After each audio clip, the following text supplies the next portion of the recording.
বিএনপির নেতা সুধী মোশাররফ ভাই।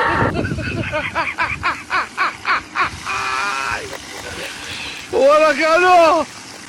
আসসালামু আলাইকুম। আপনারা সবাই ভালো আছেন?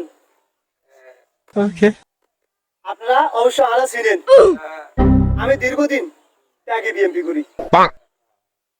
আমি বিএনপি করার কারণে আমি বাড়ি থাকতে পারি নাই। আমলিগের কারণে আমি বাড়ি করে থাকতে পারি নাই। এত নির্যাতন করছে। আমি যে কথা বলছি আপনারা ঠাট্টা করছেন, হাসি করছেন, এটা সিরিয়াসলি নেওয়া যাবে না। আমার বয়স হলো 25-26। আমি বুঝেবার হরত থেকে আমার 14 গোষ্ঠী বিএমপি করে। আমি বুঝেবার হরত থেকে আমি কোনোদিন বিএমপির এত মিছিল মিটিং আমি শুনি নাই।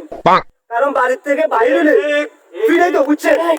এই কারণে এই বিষয় নিয়ে যদি এই কাল থেকে, কারণ প্রত্যেকটা মানুষের মনে করছে জয় বাংলা ভুনতে কারণ বাসি হারিয়ে গেছে। আপনারা বিষয় কেন আমার কারণ বাসি শেষ। এখন এই কারণে এই যে আমলিগ চলিয়েছে, এই কারণে আপনার টোল করার কিছু নেই। এটা সাধারণ সবাই মনে করছেন কান টান মনে করছেন পাড়ি গেছে কই। তো আপনারা কেউ সিরিয়াসলি নেবেন না। সবাই আমার সমর্থন করবেন। সবাই ভালো থাকবেন, সুস্থ থাকবেন।